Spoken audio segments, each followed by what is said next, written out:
All right, so in this video, we are going to finish up section 1.7 by talking about a second kind of linear inequality, and we're going to focus on an idea called compound inequalities, which essentially means you're going to work two inequalities at the same time, but depending on the word that falls between them may change how we actually interpret it. So there's not really anything new to learn except for a little bit of vocabulary at the end, but we'll save that and talk about it once we finish the problem. So as you can see on these first two problems, we are going to solve what's called compound inequalities. Each of them has two inequalities.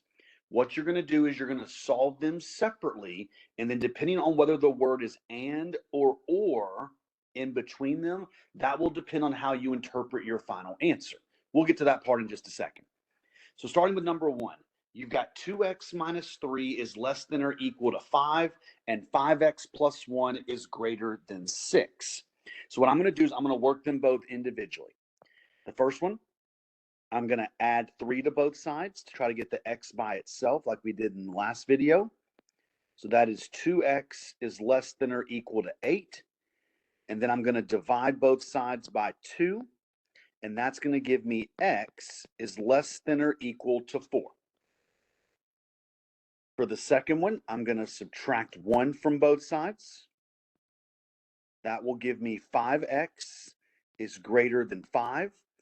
And then if I divide both sides by positive 5, we end up getting that x is greater than 1. And then I'm going to bring down the word and. All right, once again, don't worry about the word and just yet. What we're going to do now, even though it's not required because the question says just write your answer in interval notation, I'm going to use the graph to help keep myself organized. So I notice that I have two numbers here. I have the number 1 and the number 4. Now you'll notice that on the number line, you have to make sure you put them in order by numerical value, not by the order you solve them. So since 1 is less than 4, that's why it's further to the left. And now I'm going to interpret each of these inequalities separately. Now I'm not going to shade anything in yet. I'm going to draw a single line in red to represent what's happening. So the first one says x is less than or equal to 4. So if I were to draw this, that red line is my representation of everything less than or equal to 4 with my closed circle. For x is greater than 1, I would need an open circle, and that would shade to the right. What I'm now going to do on my purple line is I'm going to shade in wherever these two lines cross over. Because when you have to deal with an and statement, you need both statements to be true. So once again, when the word and is there, you're looking for the crossover part. And so it looks like they cross over each other here in the middle.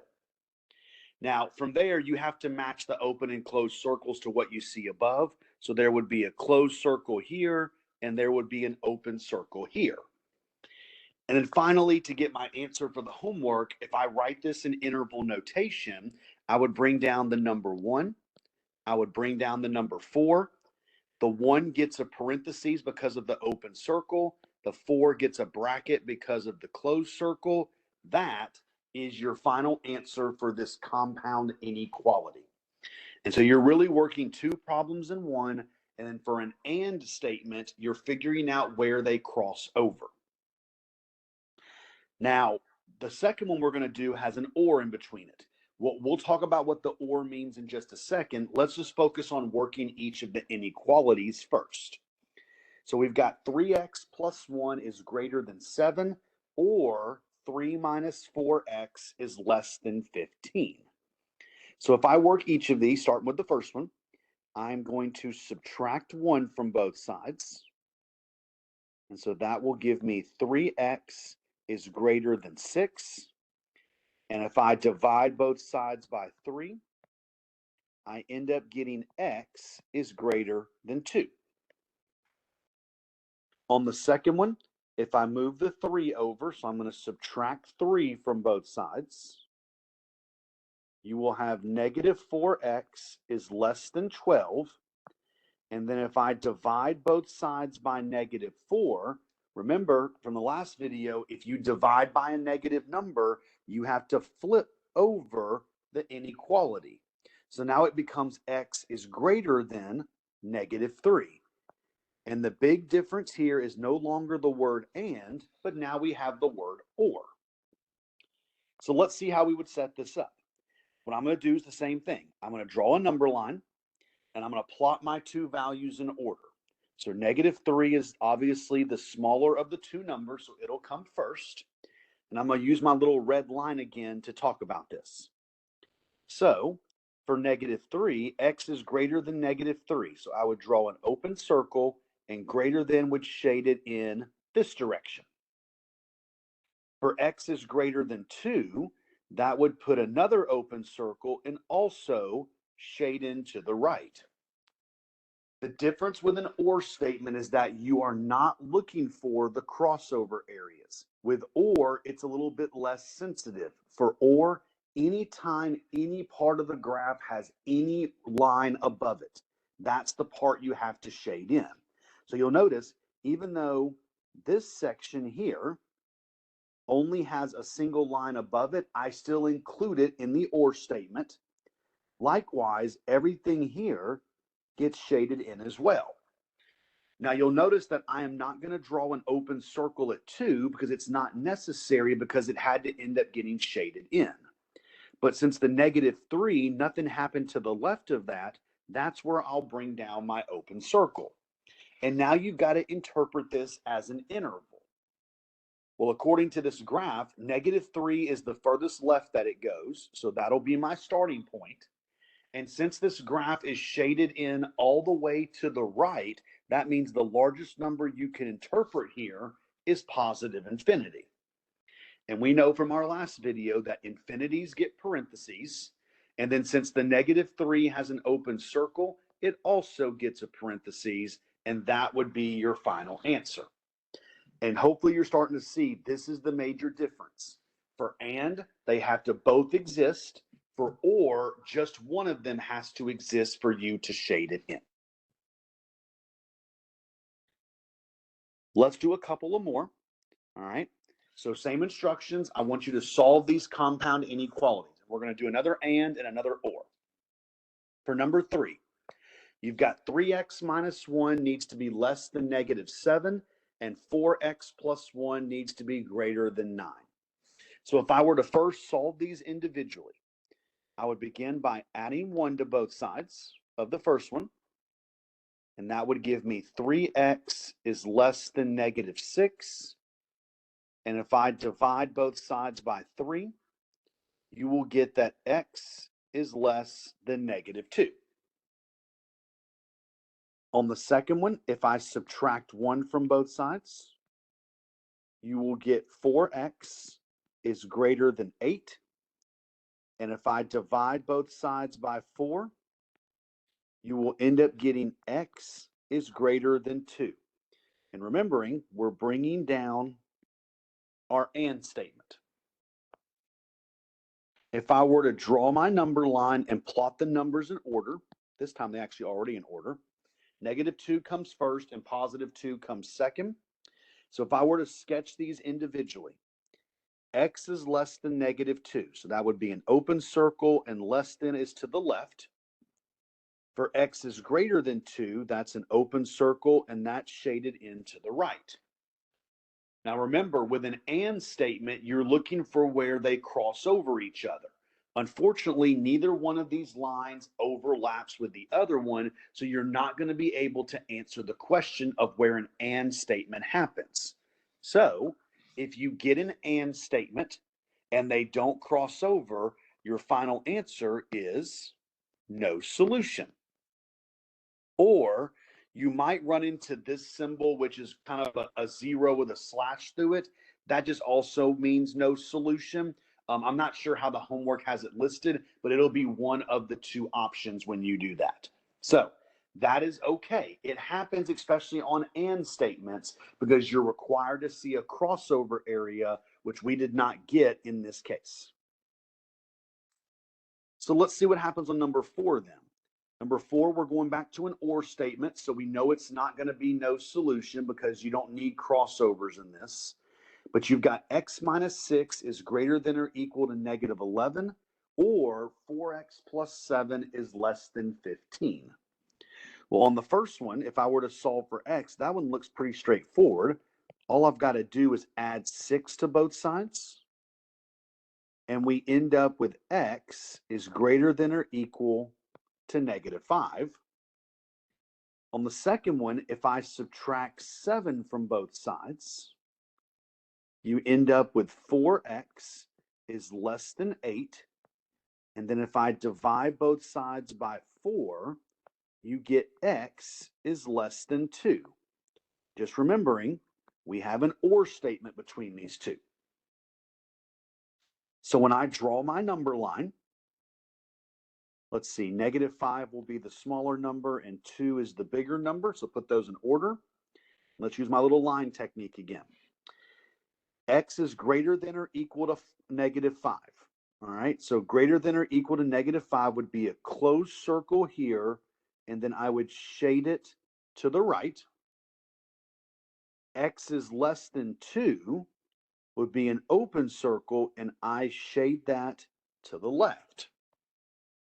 And so with an or statement, remember, we don't care about where they overlap. We only care about is if you see a red line, you have to shade it in.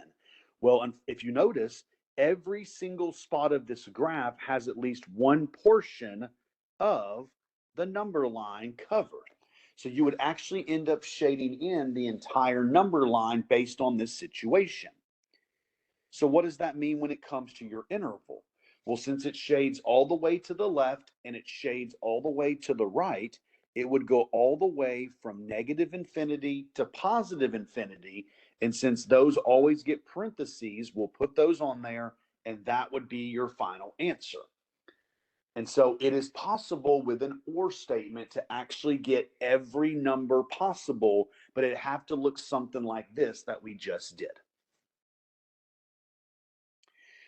And so to wrap up this video, I want to do one more or statement just so you have another one in your notes, because that's the ones, and I tried to hit all the different kinds you could see. So here's your last one. You've got 4 minus 2x is greater than or equal to 10, or 4x minus 2 is greater than 14. Let's see what happens here. All right. So if I were to solve these individually first, the first one I would begin with, we're going to subtract 4 from both sides. That's going to end up giving me negative 2x is greater than or equal to 6. And then I'm going to divide both sides by negative 2. Right? And so that's going to give me x.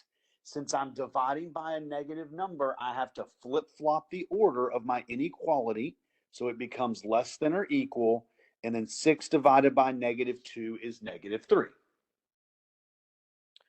On the second one, if I solve for x, I'm going to add 2 to both sides, which will give me 4x is greater than 16. And then if I divide both sides by 4, you end up getting x is greater than 4. And then I'm going to bring down my or symbol. If I were to draw my number line, let's see, negative 3 is the smaller number, 4 is the larger number. And let's use my little red lines again. X is less than or equal to negative 3. So that would be a closed circle that gets shaded to the left. X is greater than 4 would be an open circle that is shaded to the right. Now remember, we're doing an or statement, so I don't need any overlap. Instead, I just need you to write the intervals of anything that is covered. So according to this, all of this gets shaded with a closed circle. This all gets shaded with an open circle, and you now have to write an interval that has a big gap in it. So let's talk about how we would do that. For our interval, I'm going to go over here on the right and do it. You're going to have to actually write both of these shaded regions separately. So let's do that. The first shaded region, you notice that it goes all the way to the left. So that would be negative infinity, and that first shaded region stops at -3. Well, we know that the infinity gets a parentheses, and since the -3 has a closed circle, it will get a bracket. If I write out the second shaded region, it starts at the number 4, and then since it gets shaded all the way to the right, it goes all the way to positive infinity. The infinity gets a parentheses, we know that, and since the 4 has an open circle, it also gets a parentheses. But if you type your answer in like this, it's going to mark you wrong, because in mathematics, there is a symbol that allows us to combine two intervals into one. And so the symbol that you would be looking for is called the union symbol. It is going to be, there's a little bit of a Padlet on your homework that allows you to click the union symbol. Please note, this is not a capital U on your keyboard. If you use a capital U, it will mark it wrong. You have to make sure you use the union symbol that's provided to you. And that's how you will always combine two intervals that aren't right next to each other. And so that wraps up my second half of section 1.7. That finishes our ideas of linear inequalities. We saw basic ones in the last video, and in this video, we saw compound inequalities instead. In the next pair of videos, we're going to look in section 1.8, which means we're going to bring in the idea of absolute values into some of the ideas we've already been covering.